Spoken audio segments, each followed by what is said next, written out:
Anastasia, and this is Cozy Corner, a place for me to talk about life and feelings and art and anything else on my mind. So grab a drink and get cozy, and we'll begin.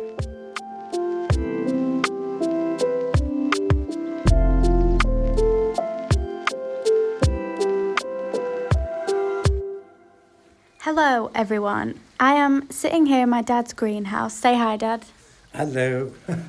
And we're about to talk to you today. I'm just going to have a little conversation with my dad. And Dad, I'm going to ask you some questions and ask you some questions from other people as well. Oh, that's great. Yes, I'd be delighted to answer them. So please, will you introduce yourself, Dad? My name is ep11. I'm quite old. I'm not telling you how old. 70-something. Yeah, 70-something, early 70. And I'm sitting here with my daughter Anna, my fourth daughter, and we're having a nice conversation.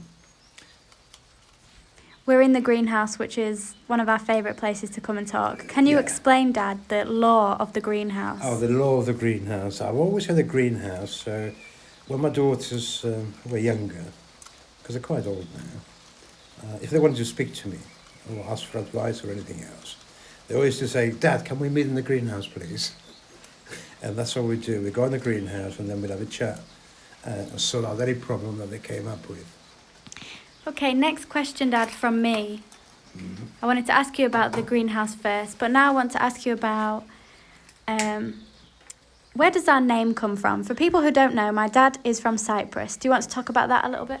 Yeah. I was born in Cyprus, 1948, so you can work out my age there. I went to school there for 3 or 4 years. Then left Cyprus when I was 11.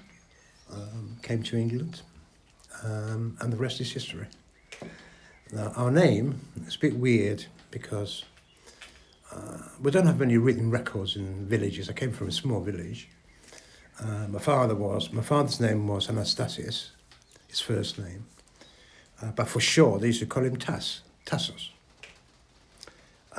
His second name was Chrysostom, which is quite a long word.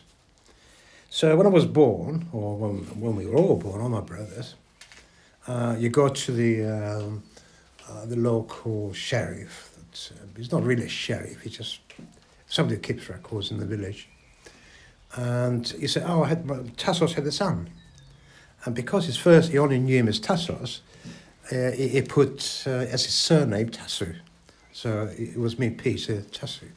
Mean like Peter, son of, or from the family of Tass? Yeah, son of Tassos, which translates to Tassou. Yeah. So I'm basically named twice because my first name... Your name is Anastasia, because traditionally, when we have children, we always name them after our parents, as an honour. So when Anna was born, I called her Anastasia. It was one of the names we possibly could use, which Anastasia translates into Tassos if you're a male. Yeah. Yeah. So you're named after my father. And I love my name. Oh, great. And talking of my name, a lot of people don't know, but my middle name is Pepsi, thanks to my dad. Dad, do you want to explain why on earth you would call me Pepsi? Because people think it's a Greek word, it's not. No, it's not a Greek word at all. No, we needed something. I mean, you don't use your middle name very much. So we needed something there which is a bit weird, if you like. And Pepsi sounds very easy to the tongue and very memorable as well. There's all these spiders on your head, Dad. Look. Oh, God, there's loads of them, look. Oh, they're all coming down.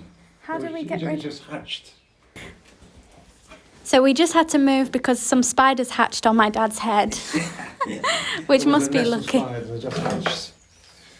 So do continue, Dad, about my Pepsi name. Yeah, so I thought it would be nice if we can use a name which is a bit weird, easy to the tongue, and something she can use when she gets older if she wanted to. So I'll put this middle name as Pepsi. Which is memorable. People do remember it. So it does its job. Yeah. Now, talking of names and language in Cyprus, sometimes people email me, and if they're from a different country, they always apologise for their bad English. Oh, Now- no need to apologise. My English is not very good either.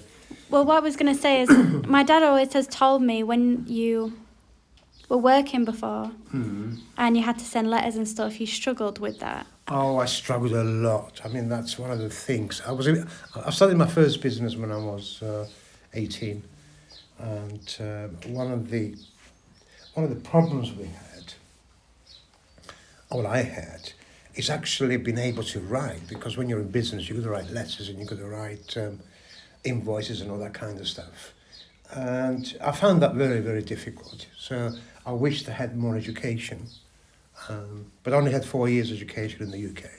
I didn't speak the language, so my English writing part of it is not very good. But nothing to be ashamed of, because it's your second language anyway. And English is very hard as well. Well, yeah, it is. It is hard. Especially written It took me about 2 years to learn the language properly. When I first came over, I couldn't speak a word of English. No, I did speak some words. I learned to count from 1 to 10, right?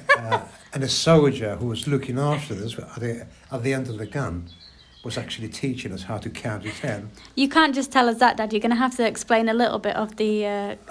Give us a brief introduction. Well, in Cyprus, the British Army was in charge of Cyprus at that time, in 1959, 58 and 59. And there was an uprising there, the Ochre. And somebody reported my father there was hiding things in the house, like, I don't know, bombs and things. So the British Army came in and raided our house.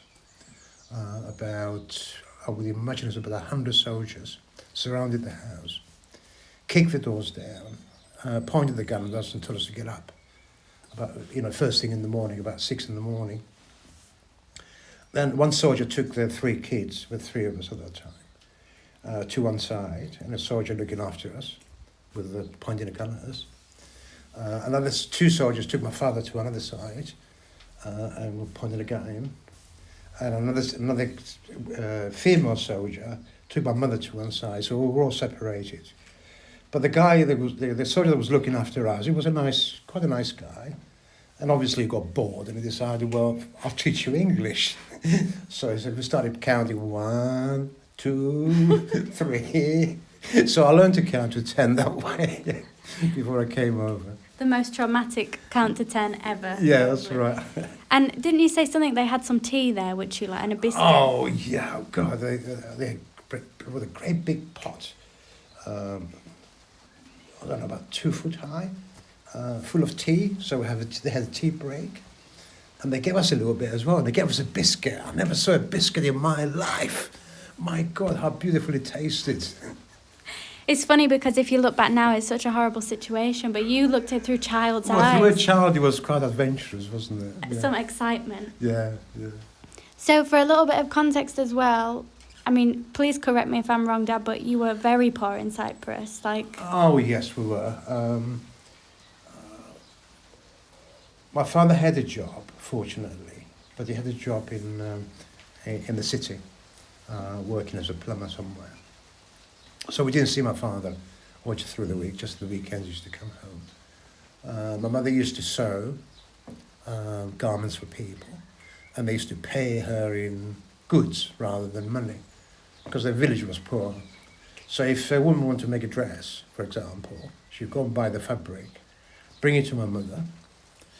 Mother will measure her up, she will bring a picture as well, a photo of what style she wanted from a magazine or somewhere. And my mother will cut it out and make it for them. And then my mother will receive probably, I don't know, a bag of potatoes or something, or 5 or 6 kilos of wheat. Yeah. Yeah, that's how she got paid. Yeah. So we were quite poor, yeah. Okay, while we're talking about that, I have a question that's relevant from someone who sent a question in.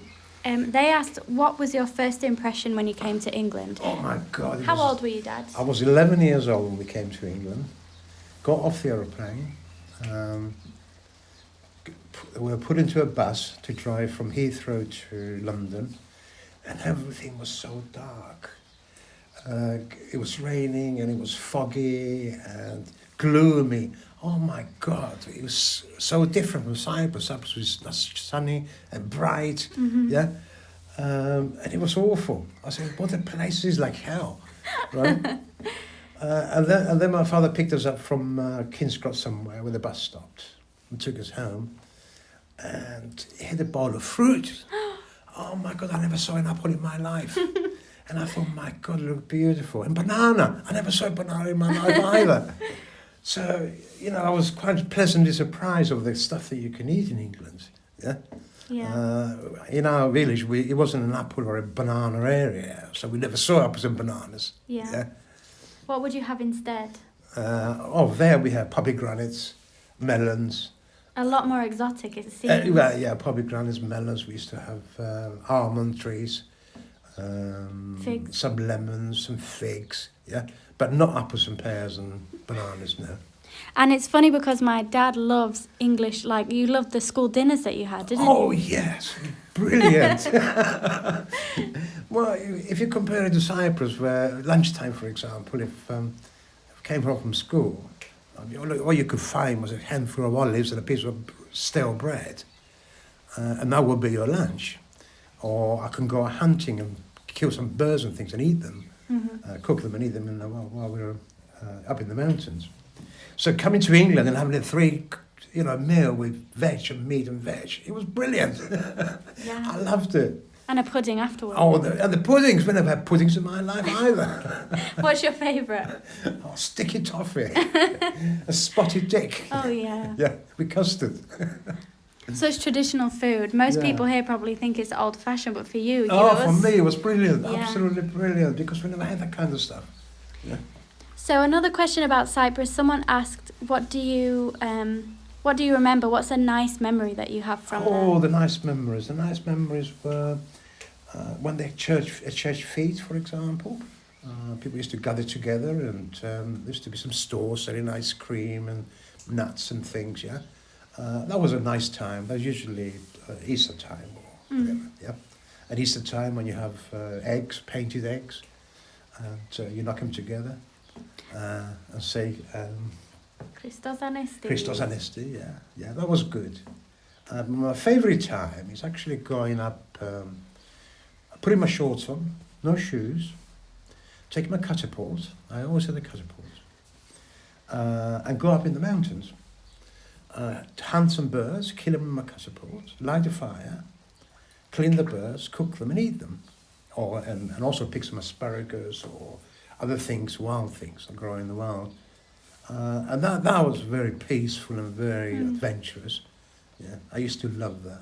Or go and steal some fruit, steal some grapes if the grapes were there, steal some lemons if nobody's looking, apricots. There was an apricot tree that used to go and steal apricots from this farm. Hazelnuts.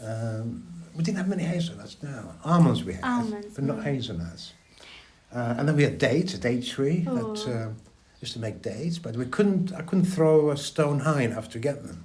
So I used to wait there until a grown-up comes along and ask the grown-up, would you mind throwing a stone up there? So he would throw a stone and some of the dates would come down and collect them and eat them, yeah. That's so lovely. What a nice memory. That's like a perfect freedom of childhood. It was beautiful. I mean, as a kid, you can't get better than that, really. Very adventurous. Very. And brave, I think. Well, you didn't know otherwise, but now it seems... Well, now people don't do that because they're too scared. But in those days, you just took off and that's it. You just left home in the morning, go up in the mountains, do your bit, and then come back in the evening. Okay, something a bit different now. This is something someone's asked. What is your favourite thing in the garden? Flower, plant, whatever. Well, we've had a little... I know that's a normal question, actually, that people ask. But we're weird. But I don't have a favourite thing because everything that grows in the garden, it's got some good in it. So I look forward for example, in January, snowdrops come up. They look absolutely fantastic. And then the crocuses come up, and then the daffodils, and then the tulips. And every one of those goes with the season. And that's what I love about gardening. It's not just one thing. It's nature actually coming up as the season progresses. Yeah, these new things keep coming up in the garden, And that's the pleasure of it. Yeah. Yeah. The changing, It's a changing, everything, yeah. yeah. So everything has a good, even weeds have a place on this earth. A weed is just a plant It's just a growing plant in the wrong place. That's what it is. We always say that, don't we? You always say that. It's just a plant in the wrong place. Okay, another question about gardening. Can I grow anything edible in a pot outside? This is for people who don't have maybe space on the garden. Definitely. Get yourself a pot, about 6-inch pot. Get some seeds, get some lettuce or mixed leaf seeds, put some compost in it, or a bit of earth, anything will do, and just sprinkle the seeds in, water it, and you bet your life within 6 weeks you're going to have lettuce to eat and lettuce leaves, right? As long as you keep watering it, because in a pot it dries out very quickly. So every day? So you have to water it every day, and also give it some feed if you can. So a bit of fertiliser as well, if you can get some. Liquid fertiliser or something, yeah. So you could do salad leaves, radishes even? Oh, you can do radishes, salad leaves, spring onions. You can do cress. You can do all sorts of things in there. Rocket, spinach. Yeah, rocket, spinach, yeah. You can grow so many things. Parsley. Parsley, any herbs is a good one, isn't it? Herbs you can grow in there. So you can grow in pots quite a bit. The only problem with pots is they do dry out quickly. You've got to be prepared to keep watering them every day, yeah? Yeah, my dad made me some pots for my house just to put outside, and you just have a time every day when you water them. But they do grow, and you can have like a little salad bar. Yeah, you can, yeah. Without any space, without any garden. For example, if you have a balcony, that's perfect, isn't it? Perfect, yeah. Perfect on a balcony. Because it'll get summer sunshine and they'll grow really well. Yeah. Yeah.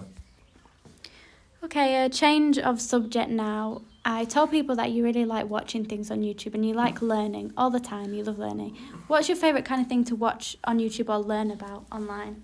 Well, recently I was watching some videos about scams because that concerns me a bit.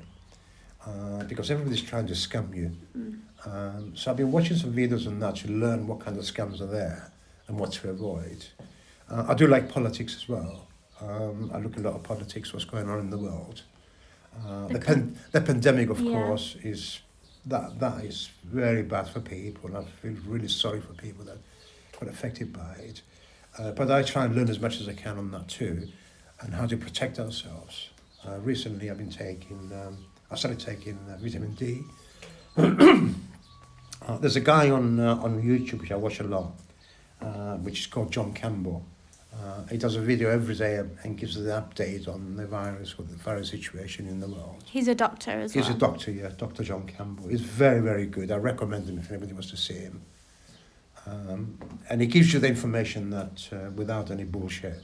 Yeah. It gives you to as it is, which I like, because a lot of the videos on YouTube people make just to promote themselves, really, to make it dramatic, which doesn't make any sense. No. Yeah. Thanks, Dad. That was a good answer. I always notice you love learning about everything, don't you? You always. You should always be prepared to learn. You never stop learning until you die, right? No matter how good you are, you're still learning. So try and learn as much as you can. I like farming, for example. Unfortunately, I haven't had the opportunity to have a farm, but I like to know how farms work. Animals, how they grow animals, how they grow food, and everything else. So I watch videos on that too, because that's quite informative. Thanks, Dad. So another question is, how has the pandemic been for you? We've isolated for the whole year, me and my wife, because it is a dangerous disease. I'm a critical age, which affects people.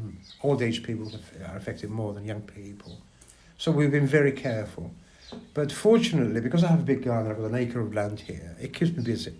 So it gives me something to do, so it's not so boring. I really feel sorry for people who live in apartments and flats, where they have no space outside and they're stuck in a room or a small flat. That's the people I feel sorry for. Especially when it's that long, you can't do anything. Especially when it's that long, yeah. So it hasn't been that bad for us, actually. I miss my children, I miss my grandchildren. Oh, yeah. Quite a bit. But now we're starting to see each other, so it's getting better now. Yeah, you have been very safe through the whole thing. Yeah.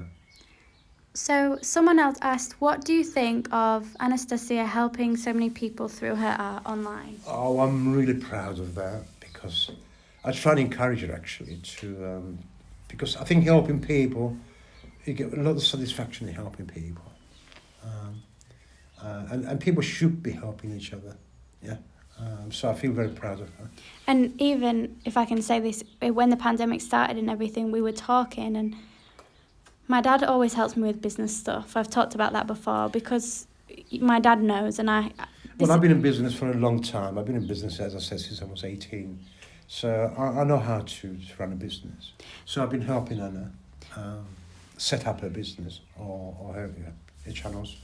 But the thing is, last year when the pandemic was happening, I didn't want to promote things or push things because we knew it was inappropriate. It wasn't the right time because people didn't have money, people were in a difficult situation. It didn't feel appropriate. So my dad actually was one of the people who said do more free things. Yeah, that's right. And help people, yes. Not just do Don't things... stop. Money is not everything in this world. Exactly. Right? I says continue doing it, continue helping people. Give things free and give things at a cost. Like we did with the T-shirts. Yeah. Yeah. Whatever it costs you, plus your expenses, and you sort them at cost. So it gives people opportunity to buy things which haven't got a lot of money. Yeah. Never be too greedy. Like you have to focus on why you're doing it. Never be greedy. Yeah. And if you want to make people feel good, I think it's so nice to be able to be generous with time, generous with things like that, because in that time people needed it, I think. Yeah, of course they do. Everybody needs help in this pandemic. So I'm glad what you did. And it's good having a support with you, Dad, as well, because business gets quite lonely. I did speak about that in a previous episode, but me and my dad always talk about this. How lonely it could be. I was very, very lonely when I was running my business. Because if you're running a business, you can't talk to anyone. You can't talk to your wife because she doesn't understand what you're doing. You can't talk to your children because they don't understand what you're doing. You're the only person who knows what you're doing. Mm-hmm. So who do you talk to? You don't talk to anyone. My father wasn't involved in business, so I couldn't talk to him. Mm-hmm. My mother wasn't involved in business, I couldn't talk to them. Yeah. So I felt very, very lonely running a business. So I'm glad that I've been able to help Anna. At least she's got somebody to bounce her ideas off and get a second opinion on things. Yeah, if I'm stressed about something, we just talk about it and you make me feel all right about it, which is good. Yeah. I mean, everyone in your life does help. Mums help in certain ways as well, but course, I think we have that relationship, it's between just us, isn't it? And that's important. Oh, yeah, of course. I'll say this, I used to be more stressed than I am now, but my dad is I don't think I've ever seen you stressed. And if my dad's stressed, I know it's serious. I've learned, when I was in business many years ago, I used to be very stressed and I used to get pains in my stomach because I was worried about things and stress and everything else. Then one day, I thought, why am I stressed?